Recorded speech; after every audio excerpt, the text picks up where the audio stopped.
Hello, I am Seema and welcome to the Hindi version of part 10 of the chapter Hydrocarbons. इस video में अब हम शुरू करने वाले हैं केमिकल प्रॉपर्टीज एल्केन्स की और इस वीडियो में हम स्टार्ट करेंगे और कंसेक्यूटिव जो कुछ वीडियोस हैं उसमें हम यही टॉपिक करेंगे। मैंने आपको पिछली वीडियो में बताया था कि एल्केन्स जो होते हैं वो बहुत ज्यादा रिएक्टिव नहीं होते क्योंकि ये सैचुरेटेड हाइड्रोकार्बन्स होते हैं। इनमें हर कार्बन हर हाइड्रोजन की वैलेंसी सैटिस्फाइड है और उन सब ने अपनी वैलेंसी सेटिस्फाई की है सिंगल बॉन्ड से, मतलब जितने ज्यादा एटम से वो रिएक्ट कर सकते थे उन्होंने किया और वो टोटली सैटिस्फाइड सैचुरेटेड हैं, उन्हें जरूरत नहीं है किसी और एटम की, इसलिए वो रिएक्शंस नहीं शो करते। किस तरह के रिएक्शंस नहीं शो करते? ना तो वो एसिड्स के साथ रिएक्ट करते हैं, ना वो बेसिस के साथ रिएक्ट करते हैं, ना वो ऑक्सीडाइज होते हैं, ना वो रिड्यूस होते हैं। क्योंकि ऑक्सीडेशन और रिडक्शन की क्या डेफिनेशन देते हैं हम कि ऑक्सीडेशन, अगर जो रूडिमेंट्री डेफिनेशन ले कि ऑक्सीजन के एडिशन को ऑक्सीडेशन बोलते हैं, हाइड्रोजन के एडिशन को रिडक्शन बोलते हैं। तो ना तो उनमें ऑक्सीजन ऐड होता है ना हाइड्रोजन ऐड होता है, तो ऑक्सीडेशन रिडक्शन नहीं होता। तो इसको हम एक डिफरेंट लैंग्वेज में भी कई बार बोल सकते हैं ऑक्सीडेशन रिडक्शन को, और वो होता है कि ना तो वो ऑक्सीडाइजिंग एजेंट से रिएक्ट करते हैं और ना वो रिड्यूसिंग एजेंट से रिएक्ट करते हैं। इसका मतलब नॉर्मली कोई ऐसा रिएक्शन एल्केन्स शो नहीं करते जिसमें और एटम्स आ जाए उनके मॉलिक्यूल में, ठीक है। लेकिन उसका ये मतलब नहीं कि एल्केन्स कभी भी रिएक्ट नहीं करते, वो ऐड नहीं करते होंगे, लेकिन ऐसा तो हो सकता है ना कि उसके एटम को जो उसमें ऑलरेडी हाइड्रोजन है उसको एक्सचेंज कर दो किसी और एटम से, है ना। तो उस तरह के रिएक्शन को क्या बोलते हैं? Substitution reaction. तो वो कुछ तरह के रिएक्शंस शो तो करते हैं, जो तो सब्स्टिट्यूशन तो हो सकती है ना। तो ये जो रिएक्शंस शो करते हैं वो 7 तरह के रिएक्शंस होते हैं और जो आपके सिलेबस में है, जिनको अब हम इन वीडियोस में डिस्कस करेंगे। पहला है सब्स्टिट्यूशन रिएक्शन, जो कि हम इस वीडियो में डिस्कस करेंगे। फिर है combustion reaction, controlled oxidation reaction, isomerisation reaction, aromatisation reaction, 6th है रिएक्शन विद स्टीम और 7th है पायरोलिसिस। इन सबको हम एक एक करके करेंगे इस वीडियो में। चलो अब हम समझते हैं कि सब्स्टिट्यूशन रिएक्शन एल्केन्स में कैसे होता है। एल्केन्स में जो सब्स्टिट्यूशन होता है वो नॉर्मली 3 तरह का होता है, या तो उसमें हैलोजनेशन होता है, या उसमें नाइट्रेशन होता है, या सल्फोनेशन होता है। अब नाइट्रेशन और सल्फोनेशन जो होती है वो तो हायर एल्केन्स की होती है, लोअर मीथेन इथेन की नहीं होती, जो बड़े मॉलिक्यूल्स होती हैं उसमें होती है। लेकिन जो हैलोजनेशन है, मतलब क्लोरीनेशन, फ्लोरीनेशन, ब्रोमिनेशन, आयोडीनेशन, ये सब हैलोजन्स, ये सब एल्केन्स की होती है। इसलिए ये जो है ये सबसे ज्यादा सब्स्टिट्यूशन के केस में इसको आप सबसे ज्यादा पढ़ोगे, क्योंकि ये सब तरह के एल्केन्स को सब्स्टिट्यूट कर सकते हैं हैलोजन्स। अब जो हैलोजनेशन है ये किन कंडीशंस में होती है? ये 573 to 773 केल्विन टेम्परेचर पे होती है, मतलब हायर टेम्परेचर्स पे होती है। या तो टेम्परेचर बढ़ाओ और तब इस रिएक्शन को करो, लेकिन अगर आप नॉर्मल रूम टेम्परेचर पे करना चाहते हो उस रिएक्शन को, तो आपको टेम्परेचर ना बढ़ा के आप इसको अल्ट्रावायलेट लाइट की प्रेजेंस में भी हो जाते हैं या सनलाइट की प्रेजेंस में भी हो जाते हैं। क्यों? क्योंकि सनलाइट में भी अल्ट्रावायलेट लाइट होती है। तो नॉर्मली या तो इसको अल्ट्रावायलेट लाइट की प्रेजेंस में ये रिएक्शन हो जाएगा, या फिर इसको इस टेम्परेचर पे आप कंडक्ट करोगे। जो लोअर एल्केन्स होते हैं जैसे मीथेन, मीथेन, वो तो नाइट्रेशन या सल्फोनेशन अंडरगो नहीं करते, सिर्फ हायर एल्केन्स करते हैं। तो अब हम एक एग्जांपल लेते हैं मीथेन का क्लोरीनेशन, और उस एग्जांपल को लेके देखते हैं कि ये रिएक्शन होता कैसे। बहुत इंटरेस्टिंग है। अब अगर मीथेन को लें हम, सिंपलेस्ट हाइड्रोकार्बन, उसमें 4 हाइड्रोजन है, 1 कार्बन है। तो जो हैलोजन एटम है वो, उसको कैसे पता चलेगा कि किस हाइड्रोजन को सब्स्टिट्यूट करना है? चारों हाइड्रोजन बिल्कुल एक जैसे हैं, तो वो चारों हाइड्रोजन्स को बारी बारी से सब्स्टिट्यूट कर सकते हैं हैलोजन एटम्स। और जब चारों एटम्स को बारी बारी से सब्स्टिट्यूट कर सकते हैं तो हमें जो प्रोडक्ट मिलता है वो एक नहीं मिलता, हमें मिक्सचर मिलता है हैलोजन डेरिवेटिव्स का। तो देखो कैसे होता है कि मीथेन है, मीथेन का मॉलिक्यूल, उसको हम एक मॉलिक्यूल समझ के चल, जबकि हम कभी भी एक मॉलिक्यूल के साथ रिएक्शन नहीं करते, हम कुछ ग्राम के साथ भी करेंगे तो भी उसमें मिलियंस ऑफ मॉलिक्यूल्स होंगे।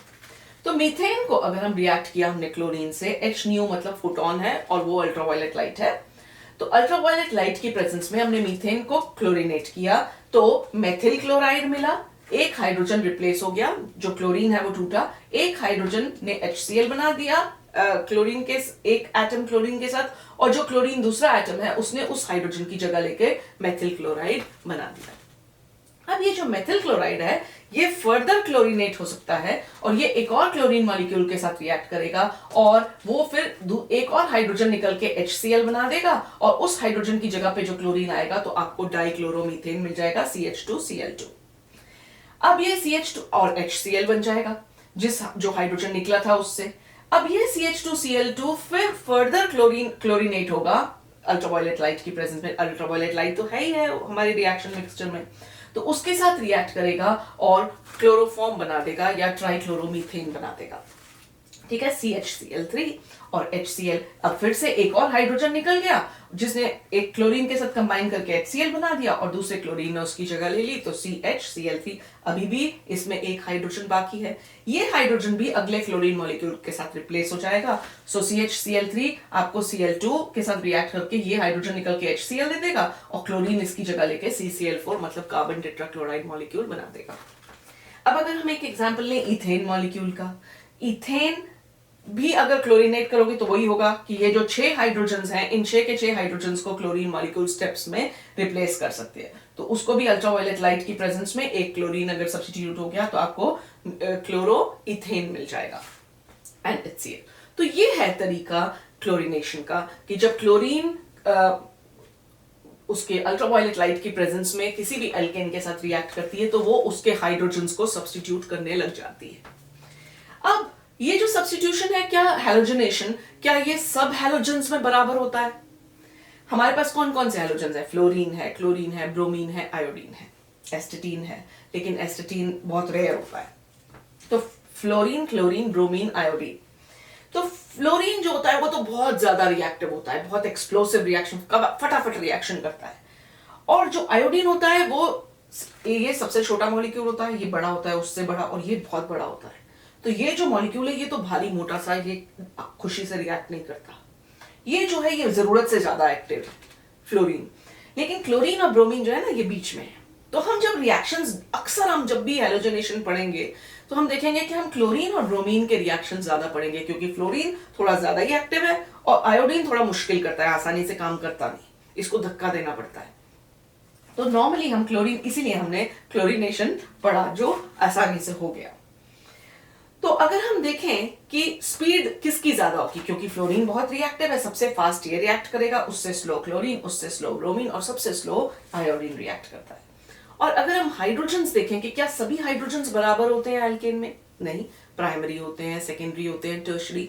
हाइड्रोजन तो हमेशा एक ही बॉन्ड बनाता है, लेकिन अगर एक हाइड्रोजन प्राइमरी कार्बन के साथ अटैच्ड है और एक हाइड्रोजन है जो सेकेंडरी कार्बन के साथ अटैच्ड है और एक हाइड्रोजन है जो टर्शरी कार्बन के साथ अटैच्ड है, जो टर्शरी कार्बन के साथ अटैच्ड है हाइड्रोजन वो सबसे इजीली निकलता है।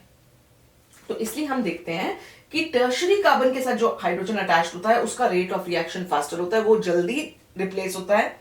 और सेकेंडरी, फिर सेकेंडरी, और सबसे कम जो सबसे मुश्किल होगा वो प्राइमरी होगा, क्योंकि प्राइमरी क्लोजेस्ट होगा। तो इससे हमें पता चलता है कि फ्लोरीन, क्लोरीन, ब्रोमीन जो डिफरेंट हैलोजन्स हैं उनमें भी रेट ऑफ रिएक्शन फर्क होता है, और कौन सा हाइड्रोजन है वो किस कार्बन के साथ अटैच्ड है ये भी डिसाइड करता है कि रिएक्शन फास्ट होगा या स्लो होगा।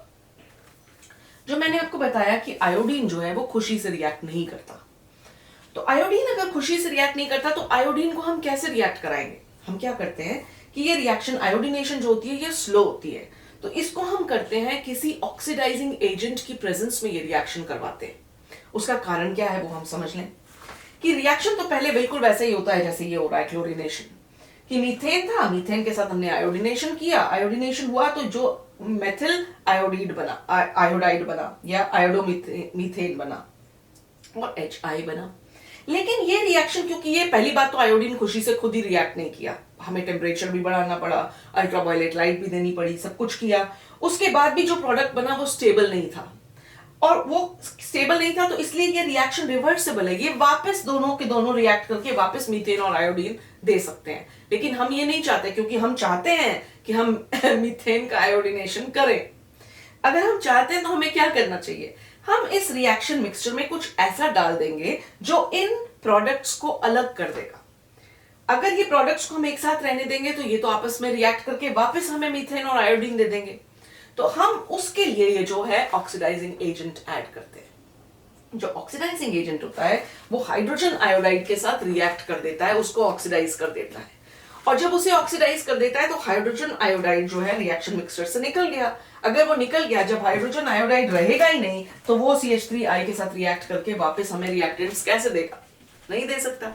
तो वही हम करते हैं कि HiO3 जो है फर्स्ट स्टेप में तो ये हो गया, फिर HiO3 जो ऑक्सीडाइजिंग एजेंट हमने ऐड किया था वो हाइड्रोजन आयोडाइड के साथ को ऑक्सीडाइज करेगा और उसको बना देगा आयोडीन और वाटर बन जाएगा। तो Hi जो है टूट गया, वो आयोडीन में कन्वर्ट हो गया और अब वो इसके साथ CH3I के साथ रिएक्ट नहीं कर सकता, इसलिए हम उसमें ऑक्सीडाइजिंग एजेंट को ऐड करते हैं।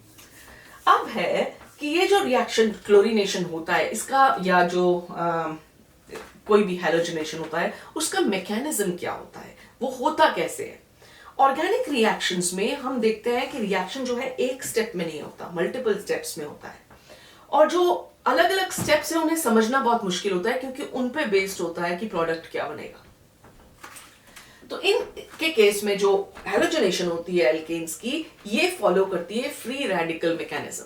मतलब इसमें पहले फ्री रेडिकल बनता है एक स्टेप में, और क्योंकि फ्री रेडिकल बनता है इसलिए इसको हम बोलते हैं कि it follows free radical mechanism. Free radical mechanism जो होता है उसमें 3 स्टेप्स होते हैं।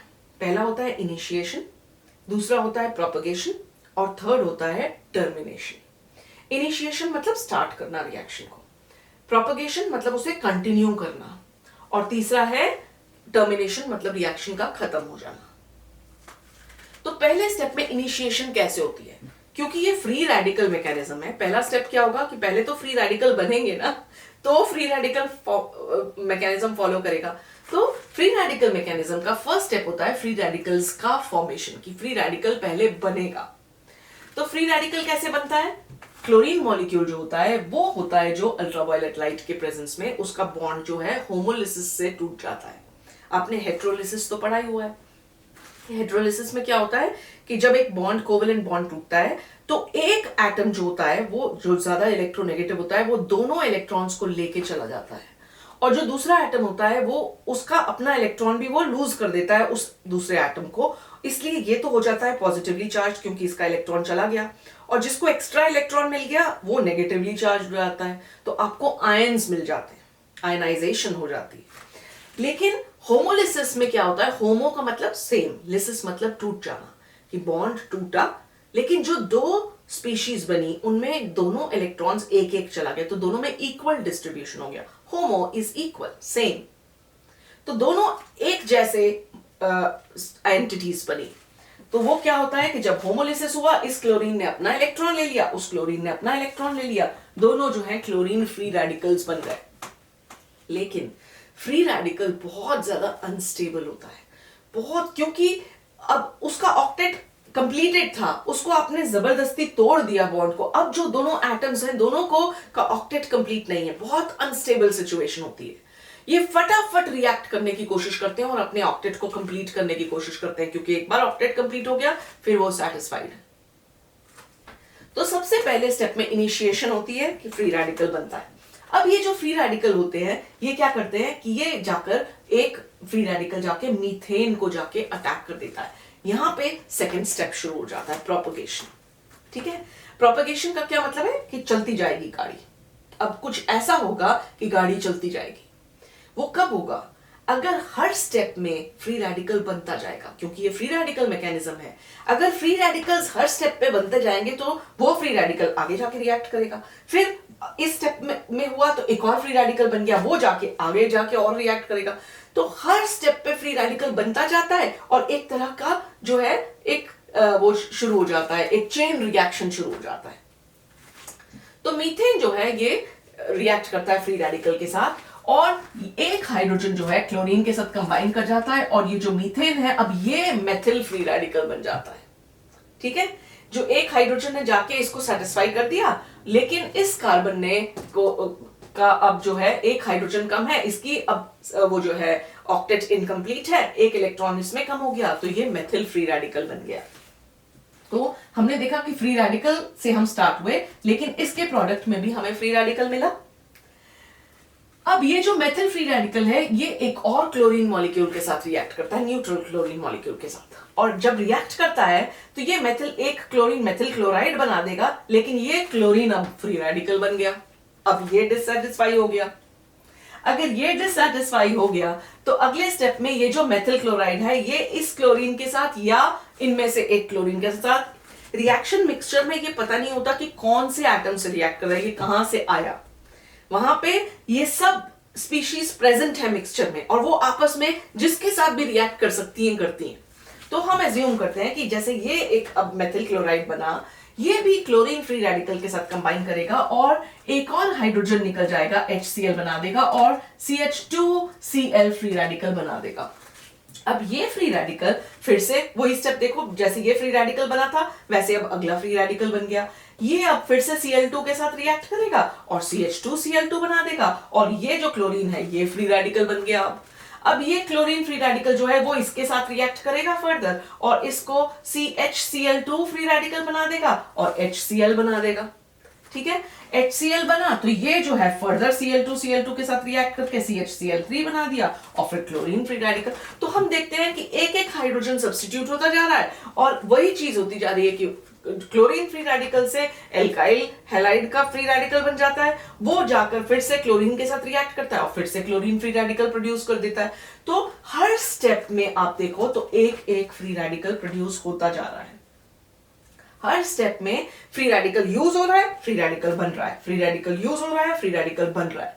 तो एक चेन चलती जा रही है, इसीलिए इसको फ्री रेडिकल मैकेनिज्म बोलते हैं कि फ्री रेडिकल्स बनते ही जा रहे हैं। अब इस तरह से क्या होता है कि CHCl3 Cl बना, ये CCl3 हो गया और HCl बन गया। अब आखिरी में CCl3 भी जो है वो ClCl के साथ रिएक्ट करके CCl4 that is carbon tetrachloride बना देता है। सारे हाइड्रोजन रिप्लेस हो गए।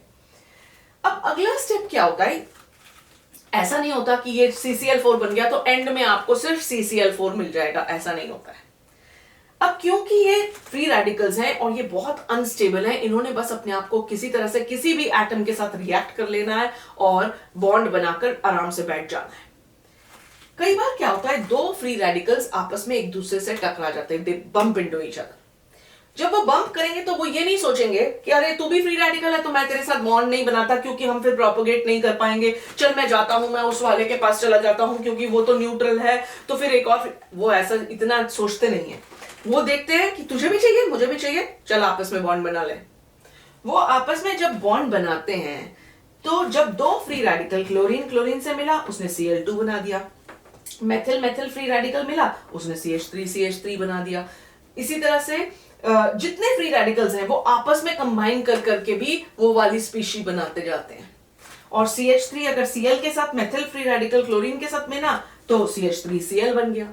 लेकिन इन स्टेप्स में हम क्या देखते हैं कि कोई नया फ्री रेडिकल नहीं बना। अगर फ्री रेडिकल ही नहीं बना तो किसी भी न्यूट्रल मॉलिक्यूल से जाके वो रिएक्ट नहीं कर सकता, क्योंकि वो फ्री रेडिकल था जो वो अपॉर्चुनिटी दे रहा था उसको जाके फर्दर रिएक्शन करने की। और जब वो नहीं होता तो हम ये स्टेप्स क्या होते हैं, ये स्टेप्स ऐसे हैं जो जिसमें फ्री रेडिकल आपस में ही बॉन्ड बनाया और खत्म, वहीं पे उसने रिएक्शन बंद कर दिया। वो दोनों तो मिलके, ये दोनों क्लोरीन मिलके आगे रिएक्शन तो करेंगे नहीं, अनलेस इनको फिर से ऐसी सिचुएशन में डाल दिया जाए, मजबूर कर दिया जाए। लेकिन ये जो है, ये जब ऐसे रिएक्शन होते हैं तो ये रिएक्शन को बंद कर देते हैं, चेन का टर्मिनेशन हो गया, अब ये रिएक्शन नहीं करेगा। और एंड में क्या होता है, सारे फ्री रेडिकल्स आपस में इधर उधर सबने बॉन्ड बना दिए और आपको एंड में एक मिक्सचर मिल जाता है इन सारे कंपाउंड्स का। और इसलिए जब हम हैलोजनेशन करते हैं हमें एक कंपाउंड नहीं मिलता, हमें पूरा मिक्सचर मिलता है।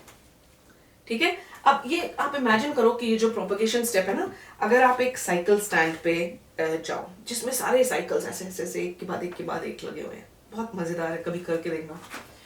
तो आप सबसे पहले वाले साइकिल के पास जाके खड़े हो जाओ करना नहीं, मजाक कर रही हूं। तो अगर आप सबसे पहले साइकिल के पास जाके खड़े हो जाओ और फ्री रेडिकल ऐसी चीज है जैसे एक बार आपने ना एक वो स्टार्ट कर दिया कुछ रिएक्शन, तो वो आगे आगे आगे आगे आगे जाता है। तो मैंने जाके पहले साइकिल को थोड़ा सा धक्का मारा, मैंने फ्री रेडिकल मतलब एक उसको अनस्टेबल कर दिया। वो अनस्टेबल हुआ, उसने अगले वाले को धक्का मारा, ये गिरा, उसने अगले वाले को मारा, उसने अगले वाले को मारा, उसने अगले, वो प्रोपगेशन शुरू हो गया। एक इनिशिएशन मैंने किया, बिल्कुल शुरू में जाके एक बार मैंने किया, उसके बाद मुझे कुछ नहीं करना, मैंने बस एक बार ऐसे किया, सारे साइकिल पट पट पट पट पट पट सबके सब नीचे गिर जाएंगे, है ना।